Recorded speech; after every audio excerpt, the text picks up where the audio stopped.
सबके साथ भी हुआ होगा कि बहुत भूख लगती है, एक्सट्रीम, इवन मन थोड़ा चिड़चिड़ा हो जाता है और वही कुछ समय के बाद फिर जो है आपकी भूख खत्म हो जाती है। क्यों? आपने सोचा है कभी?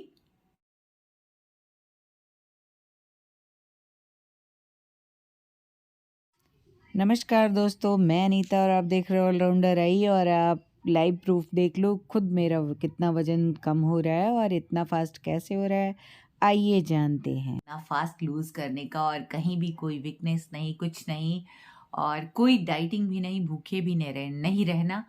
और मैं अगर थोड़ा बहुत भूखे रहती भी हूँ कभी की, क्योंकि पेट में दर्द हो जाए, बस ऐसी भूख मुझे चाहिए होती है। इतना ज़्यादा भूख लगने पे ही ऑटोफेजी काम करता है। जब हम बहुत ज़्यादा भूखे हो जाते हैं तो हमारी कोशिकाएं, जब मुझे लगता है ना कि अरे अब भूख सहन नहीं हो रही, तो बस उसी टाइम पे ऑटोफेजी आपका काम करती है। आपकी कोशिकाएं जो हैं, बहुत भूखी कोशिकाएं, स्वस्थ कोशिकाएं आपके बीमार और रुग्ण कमजोर कोशिकाओं को खा जाती हैं और आप फिर से एकदम स्वस्थ और मस्त हो जाते हैं। आपने देखा होगा, अक्सर आप सभी देखना, आपने कभी शायद नहीं सोचा होगा, लेकिन अब देखना, और अब जो बहुत भूखे रह के देखना, और एक लिमिट टाइम के बाद आपकी भूख खुद ब खुद खत्म हो जाती है। तो उसका यही रीज़न है कि आपके बॉडी में उस समय ऑटोफेजी काम कर रहा होता है। ऑटोफेजी यानी ऑटोमेटिकली आपकी बॉडी, जो भगवान ने ये मशीन हमारी बनाई है, ये शरीर जो हमारा है, ये अपना रिपेयर खुद ब खुद करता है, अपना इंतज़ाम खुद करता है बहुत सारी चीज़ों का। तो जब उसको एक निश्चित टाइम पे खाना नहीं मिलता है और वो भूखा हो जाता है, तो अपनी ही बीमार और कमज़ोर कोशिकाओं को खाने लगता है, जिससे कि हम फिर से स्वस्थ और मस्त हो जाते हैं। देखा होगा आपने च्यवन ऋषि का, पुराने समय में सुना होगा कि उन्होंने तपस्या करके बहुत लॉन्ग टाइम, अब तपस्या करने में आपको पता ही है बहुत लॉन्ग टाइम लगता होगा। अब तो उस समय में हम थे नहीं, बस पढ़ा सुना जितना है उससे, कि बहुत लॉन्ग टाइम तपस्या करते थे और उसके बाद वो फिर से च्यवन ऋषि जवान हो गए थे। तो उसी में उन्होंने च्यवनप्राश की भी बनाया था। तो ये उस समय का है, पौराणिक एकदम, बहुत प्राचीन काल से ही, जब हमारे ऋषि मुनि हुआ करते थे, तब के समय में ही भूखे रहना, जो आज इंटरमिटेंट फास्टिंग के नाम से जाना जाता है, चला आ रहा है। जिससे हमारी रोग बीमारियां दूर होती थी, हम स्वस्थ होते थे। यूं कह लो कि हमारी कोशिकाएं फिर से, जो रुग्ण बीमार थी, वो खत्म हो जाती, तो फिर से जवान हो जाते हैं। जवान हो जाते मीन्स शरीर का जवान होना। देखो, शरीर पे एक तो नेचुरल सी क्रिया है कि हम बूढ़े होंगे, पर मैक्सिमम टाइम तक हम अपने को स्वस्थ और फिट कैसे रखें। और आप यकीन नहीं करोगे, मेरी 50+ की एज हो रही है, 50-60 के बीच में, और इस एज में भी बहुत एक्टिव हूँ। और कल 1.25 घंटे मैंने जुम्बा और एरोबिक्स किया था, और अमूमन मैं 30-40 मिनट करती हूँ। वो कोई एक टाइम नहीं है मेरा, जैसे लाडली आ गई तो वो तंग करने लगती है, तो फिर जैसे अभी 2-3 दिन पहले मैंने बस 18 मिनट ही किया था, क्योंकि मेरी प्रायोरिटी उसको देखना है, उसके बाद अपने को फिट रखना है।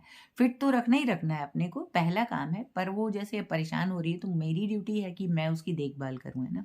और इन सब के बीच लाडली को संभालना अपने आप में बहुत कठिन काम है। आप सोच भी नहीं सकते, स्पेशल चाइल्ड को या ऑटिस्टिक बेबी को संभालना कितना मुश्किल काम है। लंबाई में वो मुझसे भी बहुत लंबी है, और उसको संभालना अपने आप में, और वो यंग हो रही है, मैं धीरे धीरे, मेरी उम्र जा रही है, मैं बुढ़ापे की तरफ जा रही हूँ और वो यंग एज की तरफ जा रही है, तो थोड़ा मुश्किल हो जाता है। पर ऐसा नहीं कि दुर्लभ होता है, ये शक्ति यहाँ होती है। क्योंकि जब हम जिस चीज़ का संकल्प कर लेते हैं ना, वो हमें कठिन नहीं लगता है, हम आराम से उस काम को कर जाते हैं। थोड़ी बहुत कभी कभी आती हैं दिक्कतें, कभी कभी मन जो है कमज़ोर पड़ने लगता है, पर ऐसा नहीं कि आप कर नहीं सकते। कुछ भी ऐसा नहीं है कि आप सोच लो और आप ना करो, ऐसा हो ही नहीं सकता, है ना। और ठंड इतनी है ना कि मैं इसको हटानी, हाँ, जब मैं सुबह उठती हूँ ना, शॉल भी, स्वेटर भी, सब, और उसके बाद जैसे ही मैं एक्सरसाइज करने लगती हूँ, धीरे धीरे पहले इसको फेंकती हूँ उतार के, फिर धीरे धीरे शॉल, फिर स्वेटर और उसके बाद आराम से सिर्फ एक हल्के इनर पे मेरा काम चलता है। और उसके बाद जब चूंकि मैं नहा धो के एक्सरसाइज करती हूँ, हमेशा नहा धो के, और तब अपने रूटीन में मैं लगती हूँ, नहा धो के भगवान को प्रणाम करके थोड़ी देर भगवान से बैठ के भगवान के शरण में 1 मिनट बिता के उसके बाद मैं अपना एक्सरसाइज वगैरह करती हूँ, और उसमें के बाद धीरे धीरे बॉडी में मैं वार्म अप होता है, और एक्सरसाइज के बाद मैं लगभग 10-15 मिनट का रेस्ट लेती हूँ, इधर उधर हल्के बैठ के, जैसे सब्जियां वगैरह काटने का मैंने काम कर लिया, और उसी बीच मैं अपना जो हेल्थ ड्रिंक है कोई भी एक, चाहे मेथी टी और जीरा टी, जिंजर टी, कोई भी एक टी, इस तरह का मैं एक कोई ना कोई वेट लॉस ड्रिंक ज़रूर लेती हूँ, जिससे कि मेटाबॉलिज्म, ये वेट लॉस कैसे होता है, जब हमारा मेटाबॉलिज्म दुरुस्त हो जाएगा ना तो अपने आप वेट लॉस होने लगता है। तो वेट लॉस को, मेटाबॉलिज्म को दुरुस्त हमें काम कहाँ करना है, मेटाबॉलिज्म को बढ़ाने पे। और मेटाबॉलिज्म कैसे बढ़ेगा, जब हम उस तरह की चीज़ें खाएंगे, वर्कआउट करेंगे, तो हमारा मेटाबॉलिज्म खुद ही दुरुस्त रहता है, बहुत बूस्ट हो जाता है। तो मैं यकीन करती हूँ आप लोग भी ऐसा करोगे, और आप लोग भी अपने मेटाबॉलिज्म को एकदम हाई लेवल पे ले जाओगे, जिससे कि और मोटापा बढ़े ही ना, ये ऐसा भी काम करना चाहिए। पर मैं खुद नहीं बोल सकती, क्योंकि मैं बीच बीच में मीठा खा लेती हूँ, और चीनी आप सभी जानते हो, या गुड़ कोई बहुत अच्छी चीज़ नहीं है। गुड़ थोड़ा खाना, 5-10 ग्राम या 15 ग्राम तक बहुत ठीक है, पर जब आप कोई मीठी चीज़ बनाते हो, हलवा है, खीर है, लड्डू है, तो चीनी आपके पेट में या गुड़ बहुत ज़्यादा मात्रा में जाता है। मैं तो ऐसे भी अल्सर की पेशेंट हूँ, तो मुझे बहुत मीठा नहीं खाना चाहिए, बल्कि मैं कह दूँ कि नेचुरल स्वीटनर के अलावा मुझे ऊपर से आर्टिफिशियल स्वीट नहीं, हाँ मैं गन्ना पी लूँ ये कर सकती हूँ, पर मैं गुड़ नहीं खाऊँ, मैं चीनी नहीं खाऊँ, ये है। पर एकदम से परहेज, पता मुझे लगता है कि लाइफ है, थोड़ा एंजॉय करो, हाँ एक नियम में बंध के रहो, पर ऐसा भी नहीं करो कि वो कठिन हो जाए। तो मैं बता रही थी लाडली की केयर के लिए, और उसका केयर, इन सर्दियों में वो स्वेटर नहीं पहनती, बहुत मुश्किल होता है उसको स्वेटर पहनाना, मुझे पहनाना, टोपी मुझे तो वो पहनती नहीं है, आप चाहे 50 बार पहनाओ तो बहुत कठिन होता है। और ख़ासकर जब उसका लेडी टाइम चल रहा होता है तो बहुत ज़्यादा मुश्किल होता है उसको संभालना, बहुत ज़्यादा। मेरी सारी सखियाँ समझ जाएंगी कि कितनी मुश्किल होती है उसको संभालना, क्योंकि वो कुछ समझती तो है नहीं, तो बहुत ज़्यादा उस टाइम में मैं इधर से उधर कुछ भी नहीं कर सकती। और जब वो स्थिर है, जैसे मोबाइल चला रही, मुझे पता है कि 10 मिनट वो नहीं उठेगी, उस 10 मिनट में मैं कितने सारे काम, जब दिल मुझे लगता है कि मैं काम निपटा लूँ, शायद इसीलिए मेरा जो काम करने का स्पीड है वो बहुत फास्ट है, इसीलिए शायद मैं सारा प्रिपरेशन उसके सामने बैठ के, सब्जियां काटना, मसाले, प्याज लहसुन छील छाल के, अदरक मिर्ची तोड़ ताड़ के मैं रख लेती हूँ, कभी कभी मसाले बना के भून के एयर टाइट डिब्बे में पैक करके फ्रिज में रख लेती हूँ, और सब्जी बनाने जब होता है थोड़ी सी निकाली, 1 चम्मच डाल दिया। अमूमन मसाले वाली सब्जियां तो हमारे यहाँ अब बहुत कम बनती हैं, क्योंकि जब से श्रीमान जी का बीपी बिना दवा के सिर्फ डाइट से सही हुआ, एक हेल्दी रूटीन से सही हो गया, क्योंकि बीपी वगैरह है क्या हमारे,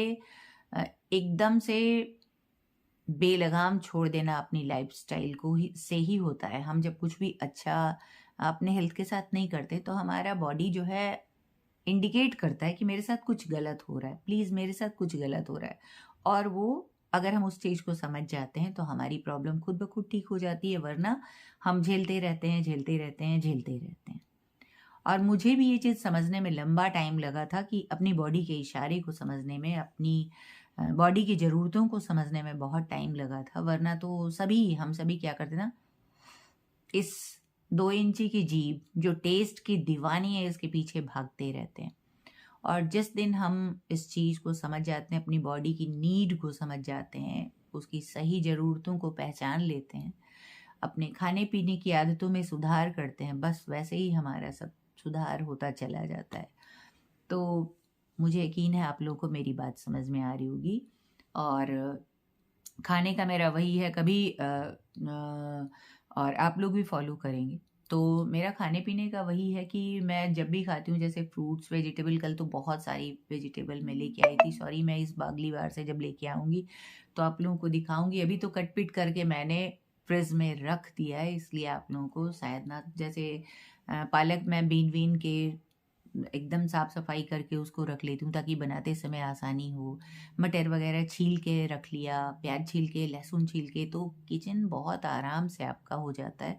हाँ, फिर भी मैं उतना टाइम किचन में नहीं दे पाती जितना एक्टिव लेडियाँ दे पाती हैं, क्योंकि मुझे उस टाइम में से लाडली को भी टाइम देना होता है और अपने बागीचे को भी देना होता है। तो बहुत ही मुश्किल काम है सबको मैनेज करना। फिर भी अगर इंसान चाहे तो सब हो जाता है, और ऊपर वाले की कृपा तो खैर के क्या कहने, अगर उसकी कृपा हो जाए तो कुछ भी मुश्किल नहीं है। मैं उम्मीद करती हूँ ऊपर वाला आप लोगों के साथ भी बहुत बहुत बहुत बहुत कृपा करे और आप लोग स्वस्थ मस्त रहो। इसी के साथ वीडियो को करती हूँ एंड, और आप जो है मेरे साथ आके वेट लॉस करो। पृथ्वी माँ का बोझ कुछ हल्का करते हैं ना, ये बिल्कुल अच्छी बात नहीं है कि वेट लेके हम चले, है ना। और अपने लिए भी नहीं, ओल्ड एज में हम जितने हल्के रहेंगे ना उतना ही अच्छा रहेगा। बॉडी को मेहनत नहीं करने पड़ेगी अपने शरीर को उठाने में। तो और देखना 30 डेज में मैं कितना लूज़ करती हूँ, ये दिखेगा आप लोगों को। और डे बाय डे मैं आप लोगों को दिखाई रही हूँ। और खाने पीने का भी मैं आज सारी एक साथ डाल दूंगी। बार बार करके दिखाने में बहुत लॉन्ग टाइम लगता है, और आज तो एकादशी है तो हमारा फास्ट भी है। तो आज सिर्फ और सिर्फ रॉ चीज़ें खानी है, जैसे संतरे खाने हैं, गाजर खाना है, सब कच्चा खाना है, और सेब खाना है, टमाटर खाना है, इस तरह की चीज़ें आज सिर्फ खानी है।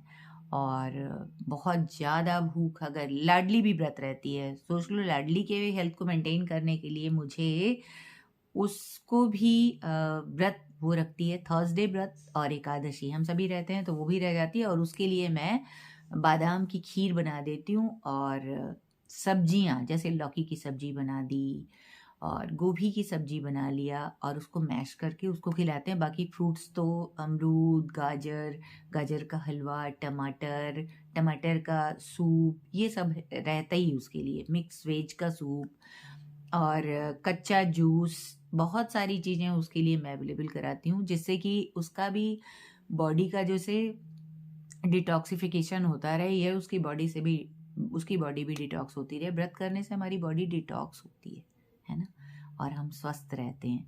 वरना उसको लेके डॉक्टर के यहाँ जाना बहुत मुश्किल काम है। वो सोफे वाला डॉक्टर ढूंढती है हर जगह, बहुत मुश्किल होता है, सब कुछ हर जगह सोफा नहीं मिलता है, आप सभी जानते हो, बहुत दिक्कत होती है उसको मैनेज करने में।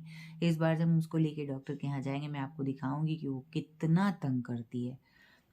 उस समय तो दिमाग का जो है ना, एकदम सारे पेच खुल के पता नहीं कहाँ चले जाते हैं, कुछ नहीं रहता कि वीडियो बनाना है या कुछ करना है। वो इतना ड्रामा करती है, लगातार चलती रहेगी, चिल्लाती रहेगी, दौड़ती रहेगी, तो बहुत कठिन होता है उसको लेके जाना। वीडियो बहुत लंबी होती जा रही है, मैं उम्मीद करती हूँ आप लोगों को वीडियो पसंद आएगा। इसी के साथ वीडियो को थैंक्स फॉर वॉचिंग। वीडियो को लाइक सब्सक्राइब जरूर करना और बेल आइकन दबाना, और राइट साइड में जो रेड सब्सक्राइब बटन होता है उसको टच करना और बेल आइकन दबाना, ताकि मेरे वीडियो के नोटिफिकेशन सबसे पहले आप तक जाए।